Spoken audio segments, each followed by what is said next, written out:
Sa wakas, nakarating din ako sa office ni Echo. Pero kahit hapon na, hindi pa rin umuwi ang mga empleyado. Ang busy pa rin nila. Nakita ko si Bessie sa desk, kaya nilapitan ko siya. Bessie, sorry, excuse lang ha? Kasi, napatayo naman siya nung makita ako. Tumingin din sa akin ang lahat ng empleyado. Bigla tuloy. Tumahimik sa loob ng opisina. Hi, hala. Kaya ba ganyan sila? Kasi nakita nila yung picture namin ni Andrew sa internet. Oy, kasi, ikaw pala. Lumapit naman sa akin si Ray na parang kinakabahan.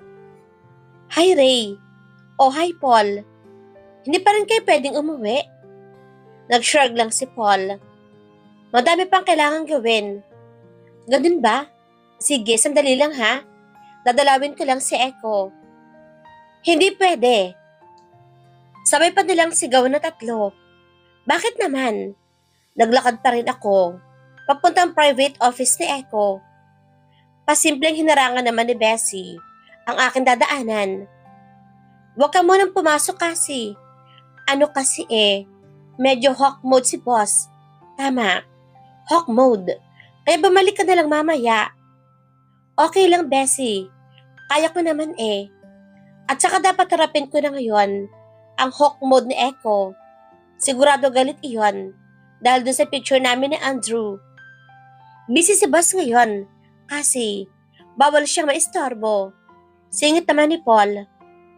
Mabilis lang naman ako, Paul Promise, mabilis lang talaga. Kakausapin ko lang naman siya. Pasimpleng hinarangan din ako ni Ray. Nag-ALBM si boss ngayon kasi. Kaya puro utot yon. Sige ka. Gusto mo bang maututan? Huwag ka munang pumasok. Ha? Masama ba ang kanyang pakiramdam? Mas lalo ko pang binilisan ang maglakad. Sinubukan para nila akong pigilan, pero nagpumilit akong makapasok. Nung binuksan ko na ang pinto, saka ko lang na-gets kung bakit. Ayaw nga nila akong papasukin. At sana nga, hindi na lamang ako nagpumilit. Si Echo at si Liz, magkaharap, magkalapat ang mga labi. Bigla naman siyang itinulak ni Echo palayo. Why did you kiss me? Tigilan mo na ako, Liz. Mukha namang maiiyak na si Liz. Kinakabahan, nalilito, kung saan-saan tumitingin, hanggang sa napatingin sa may pinto. Nang makita niya ako nakatayo na parang estatwa, bigla siyang ngumiti. Oh, yes, we're having an affair. Biglang napatingin naman sa akin si Echo. Obvious, na super gulat siya na makita ako. Kasi, naputo lang sasabihin ni Echo. Kasi naman itong si Liz, biglang pinulupot ang sarili sa arm ni Echo. Honey Bunch, nakita na naman niya tayo. Aminin na lamang natin na we're back together. Shut up, please. Shut up, sabi ni Echo habang tinatanggal ang kamay ni Liz sa kanya. Ewan ko ba kung ano nangyari sa akin, pero feeling ko, pwede na itong isali sa shock of the century. Naglakad ako papalapit sa kanilang dalawa. Kasi, listen first, unintentional iyon. Bigla na lamang akong hinilikan ni Liz. What are you talking about, Honey Bunch? Nginitian naman ako ni Liz. Just accept. We are having an affair kasi. Matagal na kami naghahalikan sa likod mo. I-divorce ka na niya. Hindi na natapos pa ni Liz kung ano pa ang sasabihin. Bigla ko kasing hinigit yung necktie ni Echo at hinalikan siya. Alam ko nagulat si Echo sa ginawa ko. If I know, nalalaki pa rin ang mga mata ni Liz habang nakanganga. I kissed him hanggang sa naramdaman ko. He's kissing me back. After nun, tinapos ko na ang halik. Humarap ako kay Liz at ewan ko ba, feeling ko, ang tapang ko. What was that for? Ngayon, ako naman na lumapit sa kanya at ngumiti. Ganyan humalik si Echo, Liz. Hindi yung katulad ng sa inyo na napipilitan lang siya. Tinitigan niya naman ako na parang gusto akong tirisin. Pero since Hindi siya kinampihan ni Echo. Nag-walk out na lang siya sa inis. Wow, magiging proud sa akin ito si Ange. Kasi, bigla kong naalaala na andito nga pala si Echo. Hinarap ko siya na nakatitig lang sa akin. Nagpahalot na naman siya sa list na iyon. Nakakarami ka na, Echo. Ang ginawa ko, nag-walk out din ako. Kasi, sandali nga. Hinawakan naman niya yung arm ko. Akala ko ba naiintindihan mo? Bigla na lamang siya pumasok dito. Hindi ko yun ginusto. Ano to? Siya pa yung galit? Tinanggal ko ang hawak niya sa akin. Ikaw, Echo ha? Nakita ko. May kahalikan kang babae dito sa office mo. Tapos, ikaw pa yung magagalit? Lumabas ako ng kanyang private office. At sinalubong ako ni Nana Ray. For sure, nakikinig to. Kanina na sa may pinto. Hinabol at pinigilan ako ulit ni Echo. Hindi ako galit. At pwede ba kasi? Alam mo naman ang totoong nangyari. Pero bakit ako pa rin ang sinisisi mo? Echo, hindi naman kita sinisisi eh. Pero siguro naman, may karapatan ako magtampo, di ba? Kahit konting pagtatampo lang. Yan ang nga ba sinasabi ko sa'yo, boss eh. Huwag ka kasi masyadong maraming babae. Singit naman itong si Ray. Wow ha? Nagsalita ang hindi playboy. Sabi ni Bessie. May popcorn ba tayo dyan? Sabi naman ni Paul habang nakatingin sa amin. Ano kami? Sine? Kailangan ng popcorn. Kaibigan ka ba talaga ang mga to? Pero sa bagay, buong office, nakatingin sa amin. Halika nga. Hinigit naman ako na Echo palabas. Nang natanggal ko na ang kamay ko sa kanya, nagsimula na akong pumara ng taxi. Pag-usap nga muna tayo kasi. Mamaya na lang, Echo. Galit ka na naman eh. Hindi nga ako galit. Pumara muna ako ng taxi. Hay, ewan ko ba. Nakakatampo si Echo. Di ko na lang siya pinansin. Buti, tinigilan ako ng isang taxi. Binuksan ko ang pinto. Pero sinara naman ni Echo. Echo naman. Akala mo ba hindi ko alam? Nakita ko yung picture mo na may kayakap ng ibang lalaki. Ako dapat ang magalit dito, di ba? Yakap lang naman iyon, Echo. Eh, ikaw nga dyan. May kahalikan pa. Hindi ko ginusto kung ano nangyari. Pero ikaw, halata sa picture na ikaw ang yumakap. Si Andrew lang iyon. Kaibigan ko siya dati pa. Inamin mo nga. Niyakap mo siya. Patola kamatis sa tubi. Kaya ayoko makipag-usap ngayon kay Echo. Parang naiinis ako. Tapos siya naman, hindi ako pinapakinggan. Binuksan ko na ulit ang pinto ng taxi at sumakay. Kinatok naman ako ni Echo. Sandali nga kasi, mag-usap muna tayo. Pero sinabi ko kay Manong na umandar na. Nagpahatid muna ako sa bahay nila Ange kasi ayoko pa siya makausap. Naiintindihan ko naman siya. Naiintindihan ko talaga. Pero hindi ako si Wonder Woman. Nasasaktan din naman ako. Ayoko din naman na may kahalikan siyang ibang babae. Nag-away na naman kami. Hindi na ba matatapos to? Binuksan ni Angie ang pinto ng kanyang cabinet. My goodness, Tini Winnie, lumabas ka nga dyan. Alam mo ba kung anong oras na? Ange, dito muna ako. Ayoko pang umuwi eh. Kanina pa ring nang ring yung phone mo. Nalobat na nga lang kasi walang tigil eh. Ano na? Hindi mo pa ba din siya kakausapin? Ewan ko. Di pa ata ako ready. Ay wow, ang arte nito. Ano ka? Bagets? PBB teens? Hoy, 22 ka na. Di na uso yung hindi pa ako ready. Chorva mo. Charot ka talaga kasi. Eh sige na Ange, dito muna ako. Uuwi naman talaga ako mamaya eh. As much as gusto kitang pagbigyan, eh hindi pwede.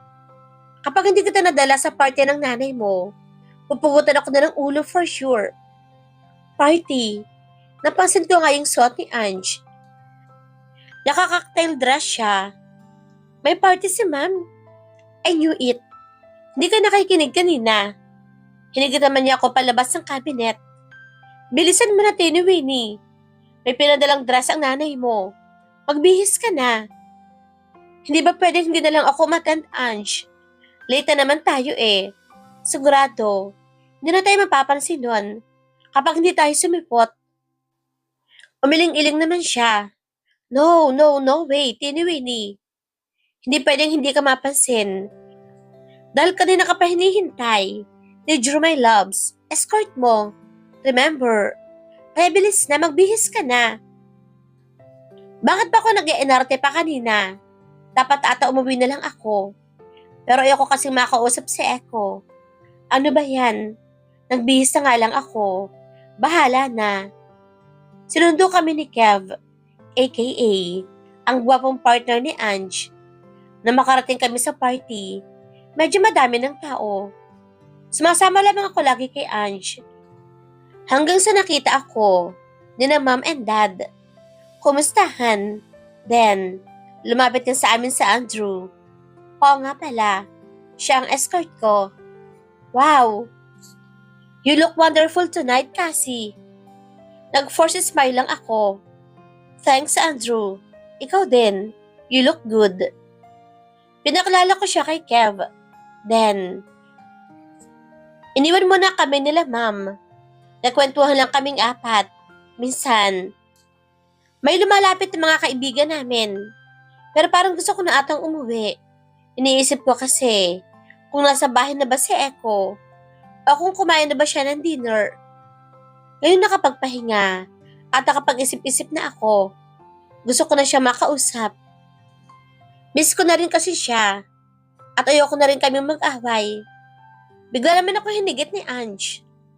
OMG, Tini Winnie. Si Echo ba yon? Bulong niya naman sa akin. Saan? Tiningnan ko kung saan siya nakatingin. At kahit nakatalikod siya, alam ko, si Echo nga iyon. Pinapalibutan siya ng mga lalaki. So siguro, nag-uusap na naman sila tungkol sa business stuff. Sinabi mo ba, pupunta ka sa party na to? Hindi, Ange eh. Saka di ba dapat? Hindi naman ako a-attend. Pero teka, in-invite ba siya ni ma'am? Malamang si Tito ang nag-invite dyan. Hindi kaya pumunta siya dito kasi gusto kanya makausap. Naparaning siya dahil hindi mo sinasagot ang mga tawag mo kanina. Tingnan mo, Ange. Ganun ba yon? Sige, wait. Lalapitan ko siya. Magsasorry na rin ako. Hep, hep. Hinawakan niya ako sa arm. Ano ka ba, Tini Winnie? Wala ka bang pride? Hayaan mo siyang lumapit, no? Siya ang lalaki eh. Pero paano kung hindi siya lumapit? Ayoko na mag-away kami. Ano ka ba? Siguradong lalapit yan. Tapos, biglang nitian niya naman ako. Alam ko na. Parusahan mo din siya ng konti. Hala. Ayan na naman, ang evil smile ni Ange. Ano kayang iniisip niya? So, it's really weird. Kung paano ko napasok sa industry, mamanahin ko na sana ang company ni Dad. Pero biglang may nag-offer sa akin na maybe I could try acting. And I guess I just fell in love with the job. Masaya maging actor, pero minsan yung privacy. Hahaha, masaya nga. Tinignan ako ng ibang mga tao, pero si Echo, hindi naman ata naririnig. Nilalakasan ko na nga ang boses ko. Ewan ko ba dito sa plano ni Ange? Iniwan niya akong kasama si Andrew, tapos tumawa lang daw ako sa lahat ng kanyang sasabihin. Kanina pa ako tawa ng tawa sa sinasabi ni Andrew, kahit hindi naman ako nakikinig. Tapos, parang walang balak si Echo, nalapitan ako. You okay, Cassie? Nakangiting sabi sa akin ni Andrew. Ha? Oo, okay lang. Ha ha ha. Okay na okay ako. Ha ha ha. Di pa rin tumitingin sa akin si Echo. Ako na lang kaya ang maunang lumapit. Mas madali naman iyon. Let's dance. Kinuha naman niya yung kamay ko. At dinala ako doon sa may gitna kung saan nagsasayaw yung mga tao. Ah, okay lang ba makipagsayaw ako sa kanya? Tinignan ko si Ange at nag-thumbs up sa akin. Nakipagsayaw tuloy ako kay Andrew. Bakit nakikipagkwentuhan pa rin doon si Echo? Hindi niya ba talaga ako nakikita? Ayaw mo ba talaga maging escort ako tonight, ha? Sabi sa akin ni Andrew habang nakangiti. Hala naman, nagilty ako bigla. Kanina pa siya salita ng salita, pero hindi ko siya pinapakinggan. Sorry Andrew ha, hindi naman sa ayaw ko sa'yo. Pero, may hinihintay lang kasi ako eh. Hindi pa rin ako nilalapitan ni Echo. It's okay, I understand. You're waiting for your husband, right? Tumango naman ako. Well, sana. Magkita kami one time. Gusto ko rin sana siyang makilala. Okay. Hindi niya pala gets. Nandito lang si Echo sa party. As in, ayun lang. So, you really like him? Your husband? Napatingin naman ako sa kanya. And for the first time this night, ay binigyan ko siya ng isang genuine smile. Hindi lang like, no? Like na like. Love pa nga eh. Ngumiti rin siya. Ang dami ko ang naririnig sa kanya. Galing kay tita eh. Hay naku Andrew. Huwag kang makinig dyan kay mami. Biased yun. Sa pagkakaantay-echo eh. Yeah, I figured. Pero minsan iniisip ko, sana pala umuwi na lang ako ng maaga sa Pilipinas. Para naabutan kita. Ha, nothing. Nag-smile siya. So, kwentuhan mo ako about him. Gusto ko namang marinig ang side mo. At syempre, kinuwentuhan ko nga siya ng tungkol kay Echo. Grabe talaga si ma'am.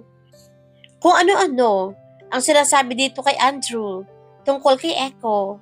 Pero syempre, kinukorek ko lahat iyon. In fairness din, kung kanina pa pinipilit kong ngumiti at tumawa sa kanyang mga sinasabi, ngayon, natural na lang. Basta si Echo pinag-uusapan, napapangiti ako na hindi sinasadya. Wow, the way you said it. Parang ang saya naman na married life. Masaya talaga. Ikaw, Andrew, di ka pa ba magpapakasal? Magpakasal ka na din para maranasan mo na. I don't know. Gusto ko na nga sana magpakasal. Pero I guess, I'm too late. Anong too late ka dyan? Mas matanda ka lang naman sa akin ng konti, di ba? It's not too late. For sure. Madami naman nagkakagusto sa'yo eh.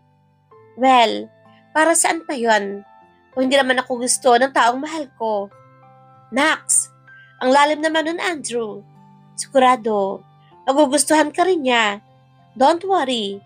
Ang payat mo na kaya. Tapos, gwapo pa. Bakit ba hindi ka niya magugustuhan, di ba? Yeah. Pero para mas gusto niya ako, nung mataba pa ako eh.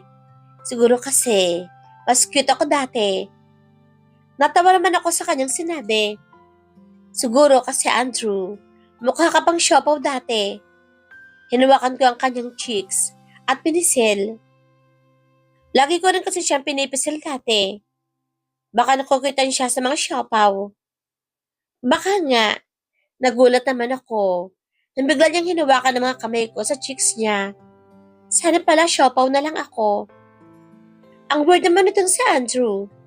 Bigla may humigit sa arm ko. Nabitawan tuloy ako ni Andrew. Echo, wow! Nilapitan niya ako. He's your husband? Tarong naman ni Andrew sa akin. Kaya lang, hindi ako nakasagot. Hinigit kasi ako palabas ng hotel ni Echo. Sinubukan siyang pigilan ni ma'am, pero sinakay niya agad ako sa kotse. Teka Echo, magpapaalam muna ako sa kanila. Napahawak ako sa handle ng sasakyan. Ito na naman siya. Super bilis niya magpatakbo. Echo, bagalan mo lang. Para kasi wala siyang naririnig. Ang tulin-tulin-tulin pa rin namin. Lord, ayoko pang mamatay. Maya-maya, tumigil ang kotse. Ay grabe, salamat naman. At nasa bahay na kami. Nihingal pa rin ako. Bumaba ka, sabi niya. at binalibag ang pinto. Hala naman, bakit super galit siya? Huminga-hinga muna ako ng konti. Then, pumasok na ako. Kaya lang pagkapasok ko pa lang, sinalubong niya kagad ako ng sigaw. Sino yon? Siya yung kayakap mo sa picture, di ba? Bakit kasayaw mo pa siya? Kanina. Eko, si Andrew yon. Napilitan lang naman ako na maging escort siya sa party eh. Sa kanyang picture naman, kababata ko kaya niyakap ko siya. Friendly hug lang iyon. Friendly hug? Friendly hug. Punyeta naman kasi. Ang sweet niya kanina. Tapos sasabihin mo, magkaibigan lang kayo? Eko, kaibigan ko lang naman talaga siya eh. Alam mo ba, kanina pa kita tinatawagan. Pinagsiksikan ko pa ang sarili ko para makapunta sa party na iyan. Tinatanggap ko na nga lang ang lahat ng sinasabi ng mom mo. Pero anong makikita ko?